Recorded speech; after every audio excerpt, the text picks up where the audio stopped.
Okay, this is another video to help with some ideas for rhythm patterns, chord patterns and bass lines in klezmer playing. And we're going to look at A major this time, okay, which is the second set on this sheet. If you have this, if you'd like to have a look at this sheet and you don't have it, do get in touch. In particular, some of these ideas are specifically aimed at Bulgar type klezmer tunes.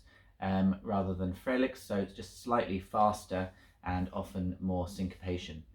But some of it's appropriate for Freliks as well. Okay, so the first one we have here is this,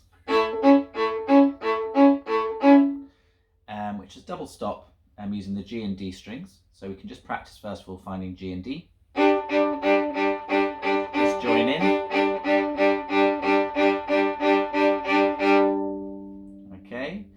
And now if we can just try just on the G string, we've got a first finger and a high 3 C sharp. Just stretch that nicely so it's nice major third. Da da, ready and.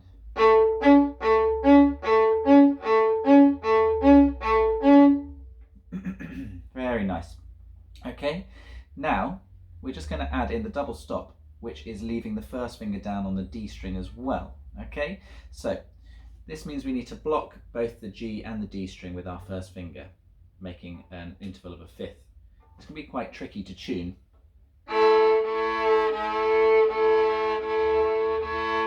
So just experiment with your finger position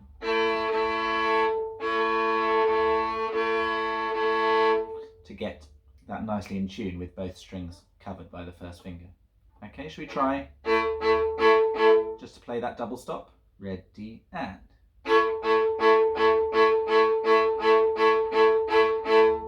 Very nice.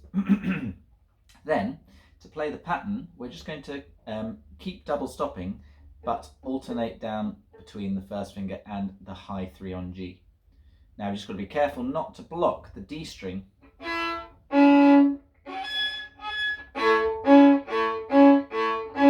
So I'm bringing my elbow under and trying to reach over with the third finger so that it doesn't block the D string, it's only on G. Okay, so let's put our first fingers down on G and D and then stretch that 3 down. Ready and.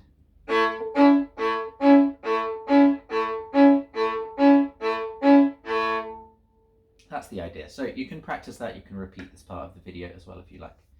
Then we're going to try on the second line down on the sheet is to change the rhythm, or rather change the bowing to give it a bit more syncopation so it feels a bit more off the beat. So this is what we're going for.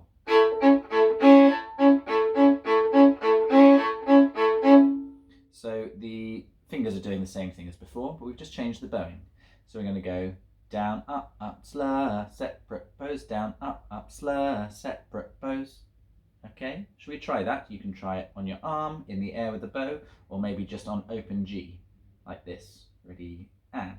Down, up, slur. Down, up, slur. Down, up, slur. Down, up, slur. Okay, when we put the chords back in, you can see now where the slur fits. Slur. Down, up, slur. Okay, should we try that together? 1, 2, ready, go.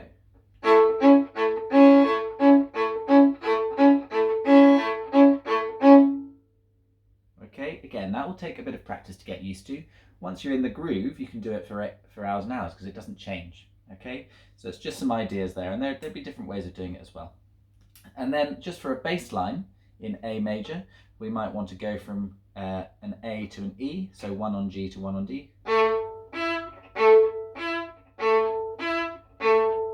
Let's try that.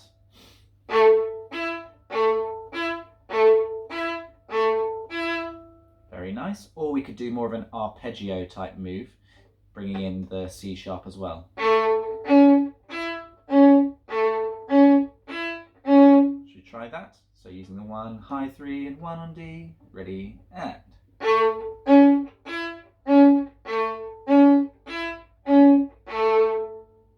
Okay, and then you can switch between those as the piece is going along with that nice bass line, and then the arpeggio. Okay, brilliant. So you might have someone playing that bass line, someone else playing, and then someone playing the melody on top as well. Okay, brilliant. So that gives you some ideas for rhythm and bass lines in A major.